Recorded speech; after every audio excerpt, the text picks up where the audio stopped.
Let me ask you something before we even begin. What if I told you that the hardest muscle you will ever train in your entire life is not in your arms, not in your legs, not in your back? It's the one sitting right between your two ears. Most people spend their whole lives trying to fix their circumstances when the real project, the one that changes everything else, is fixing the way they think about effort itself. And before I go any further, do me a favor, drop a comment right now and tell me where in the world you're watching this from. I want to know who's listening, because what I'm about to share with you has traveled through decades of experience, mistakes, failures, and a few hard-won victories, and it deserves to reach every corner of this earth. Now, here's the truth nobody wants to hear in a culture that's obsessed with shortcuts. Your brain, left to its own devices, will always choose comfort over growth. That's not a character flaw. That's not because you're lazy or undisciplined or somehow broken. That's biology. That's thousands of years of evolution telling your mind to conserve energy, to avoid unnecessary risk, to sit by the fire instead of walking into the unknown forest. Your brain was designed to keep you alive, not to make you successful. And once you understand that distinction, everything changes. You stop being ashamed of your resistance to hard work, and you start understanding it as something to be trained, the same way you'd train a wild horse, not with anger, not with punishment, but with patience, repetition, and consistency. I've said this for years, and I'll say it again today. Motivation is what gets you started, but discipline is what keeps you going. And discipline is not a feeling. Discipline is a decision you make in the quiet moments when nobody's watching, when the couch looks more inviting than the desk, when the bed feels warmer than the gym, when the easy path whispers sweet nothings into your ear and the hard path just stands there, silent, waiting for you to choose it anyway. Your brain will always offer you both options. The question is which one you've trained yourself to reach for automatically, without a debate, without a negotiation, without a committee meeting in your head about whether today is the day you finally show up. Let me tell you something about the brain that changed the way I look at effort forever. The brain is not fixed. It is not some stone tablet handed down to you at birth with your capacity for hard work already carved into it.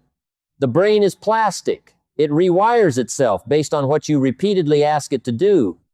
Every single time you choose the difficult task over the easy one, you are laying down a new groove, a new pathway, a new habit of thought that makes the next hard choice just a little bit easier. And every time you choose comfort over challenge, you're doing the exact same thing in the opposite direction. You're reinforcing a pathway of avoidance, a highway of least resistance that becomes wider and smoother and more tempting every single day you drive down it. So here's the question I want you to sit with. Which road have you been building? Because you have been building one, whether you realized it or not. Nobody stays neutral in this game. You are either constructing a mind that leans into difficulty or a mind that flees from it. And that construction has been happening quietly, brick by brick, decision by decision, for years. The good news, and I mean this with everything in me, is that it is never too late to start laying different bricks. It doesn't matter how many years you've spent avoiding the hard conversations, skipping the workouts, procrastinating on the dream, putting off the business plan, or numbing yourself with distraction instead of doing the deep work that actually moves your life forward.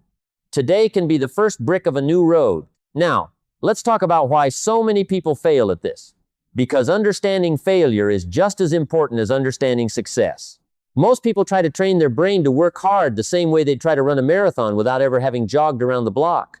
They wake up one morning fired up, inspired by a video or a book or a conversation, and they decide today is the day everything changes. They're going to wake up at 5, work 16 hours, read 3 books a week, and transform their entire life in 30 days. And for about 3 days it works. The willpower holds. The excitement carries them. But by day 4, the tank is empty. Because willpower is not a renewable resource you can burn through recklessly. It is a muscle. And like any muscle, it fatigues under excessive strain. When it fails, as it inevitably does under that kind of pressure, they don't say, "I used bad strategy." They say, "I don't have what it takes." And that, my friend, is the great lie that destroys more dreams than any competitor, any recession, or any bad break ever could. The brain doesn't get trained through heroic bursts of intensity. It gets trained through boring, unglamorous, unremarkable repetition. Small, hard things, done consistently, are what carve new neural pathways, not occasional Herculean efforts followed by weeks of collapse. If you want to train your brain to work hard, stop trying to become a different person overnight and start becoming a slightly more disciplined version of yourself every single day. The compound effect of doing one small hard thing daily will outperform the person who does one enormous hard thing once a month, every single time, over a long enough timeline. I've watched this play out in business, in health, in relationships, in every arena of life you can imagine. Consistency beats intensity. Discipline beats motivation. Small daily choices beat occasional dramatic gestures. Let's get practical now, because I don't just want to inspire you, I want to equip you. The first thing you must do is redefine your relationship with discomfort. Right now, for most people, discomfort is the enemy. It's the signal to stop, to quit, to retreat to something easier. But what if discomfort became the signpost that you're actually growing? What if every time you felt that familiar resistance rising in your chest, that voice saying, "This is too hard, quit now, rest later, do it tomorrow," what if you trained yourself to hear that voice and respond with, "Good, this means I'm building something"? That single reframe, practiced over and over, will do more for your work ethic than any productivity app or morning routine ever could. The second thing you need to understand is the power of the first 5 minutes. Most resistance in life doesn't come from the task itself, it comes from the anticipation of the task. Your brain builds up this mountain in your imagination, this looming, dreadful obstacle, and by the time you actually sit down to do the work, you've already spent more energy dreading it than the task itself will require. So train yourself with a simple rule. Commit only to the first 5 minutes. Not the whole workout, not the entire project. Just 5 minutes. Once you're in motion, momentum takes over. Because a body in motion tends to stay in motion, and a mind that has already started tends to keep going far longer than it ever intended to. This is one of the oldest tricks in the book, and it works because it bypasses the brain's defense mechanism, the part of you that negotiates and procrastinates and finds excuses. 5 minutes is small enough that even your most resistant, comfort-loving brain can't argue with it. The third principle, and this one is close to my heart, is that you must surround the hard work with meaning. A brain that doesn't know why it's suffering will always look for the exit, but a brain that understands the purpose behind the difficulty will endure almost anything.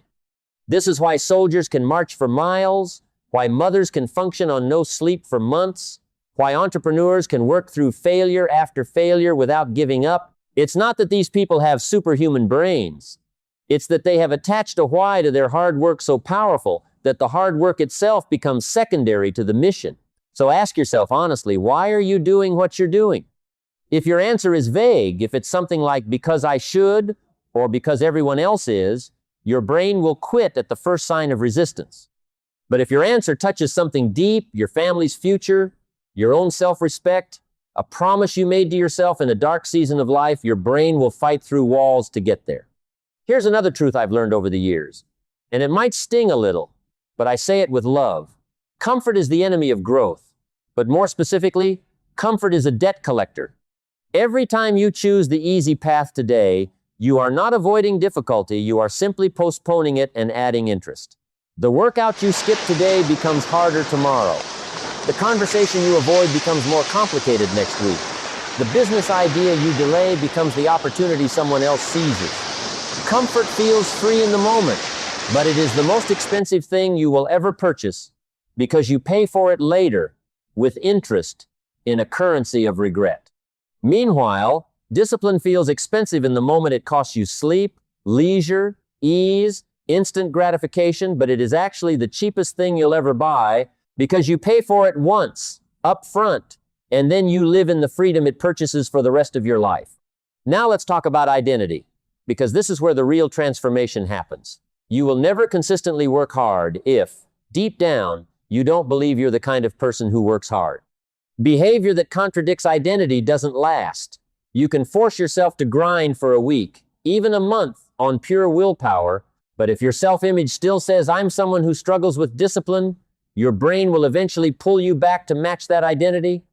The same way a thermostat pulls a room's temperature back to its setting This is why the real work isn't just about tasks and to-do lists. It's about slowly, deliberately rewriting the story you tell yourself about who you are. Every single time you follow through on something hard, you are casting a vote for a new identity. Every time you quit, you're casting a vote for the old one. Elections aren't won by one vote. They're won by thousands of small votes accumulated over time. So cast your votes wisely, because your future identity is being built right now, in this very moment, through the tiny choice you make immediately after you finish watching this. Let's also address something people rarely talk about, which is rest. Training your brain to work hard does not mean training your brain to run without ever stopping. In fact, the brains that sustain the highest levels of output over the longest periods of time are the ones that have mastered strategic rest just as much as they've mastered strategic effort. Burnout is not a sign that you're working hard. It's a sign that you've confused hard work with reckless work. A blacksmith doesn't keep the fire burning at maximum heat every hour of every day. He knows when to stoke the flame and when to let the metal cool so it doesn't crack under its own intensity. Your brain needs the same wisdom. Train it to work hard, yes, but also train it to rest with the same intentionality. Because recovery is not the opposite of discipline. Recovery is a discipline in itself. I want you to think about children for a moment, because children give us one of the clearest windows into what an untrained brain naturally seeks. Left unguided, a child will choose the video game over the homework, the candy over the vegetable, the play over the practice, every single time. That's not because children are lazy. It's because their brains, like all human brains, are wired to seek the path of least resistance unless something intervenes to redirect that wiring. Now here's the fascinating part. The most successful adults you will ever meet are not the ones who were born with brains that naturally craved hard work. They are the ones who, at some point, through a parent, a coach, a mentor, a hardship, or a decision they made on their own, intervened in that natural wiring and redirected it. If a child's brain can be redirected, so can yours. At any age, starting today, regardless of how many years you've spent building the opposite habit. Let me leave you with one more thought before we close, because I think it's the most important one. Training your brain to work hard is not about punishing yourself into productivity. It's not about hating your comfort or shaming your rest or treating yourself like a machine that only has value when it's producing. It's about respecting yourself enough to know that you are capable of more than your current habits reflect, and caring about your future enough to do something about it today, even when today is inconvenient, even when today is tired, even when today would rather scroll than strive. The brain that works hard is not a brain that hates struggle. It's a brain that has made peace with struggle as the price of admission for a life worth living. So here's my challenge to you. Don't wait for motivation, because motivation is a liar that shows up late and leaves early. Instead, pick one small, hard thing you've been avoiding and do just 5 minutes of it today. Tomorrow, do it again. The day after, do it again. Let repetition become your training program. Let consistency become your identity. And let time do what time always does. For those who show up, it will compound your small efforts into a version of yourself that your old self wouldn't even recognize. Your brain is trainable. Your discipline is buildable. Your future is negotiable. And the terms of that negotiation are being written by the choices you make in these next 24 hours. Before you go, tell me in the comments where you're watching this from. And tell me one hard thing you're committing to doing today right after this video ends. Write it down publicly, because a commitment spoken out loud in front of others carries a weight that a private thought never will. Let's build this discipline together. One comment, one choice, one small hard thing at a time. I'll see you in the next one.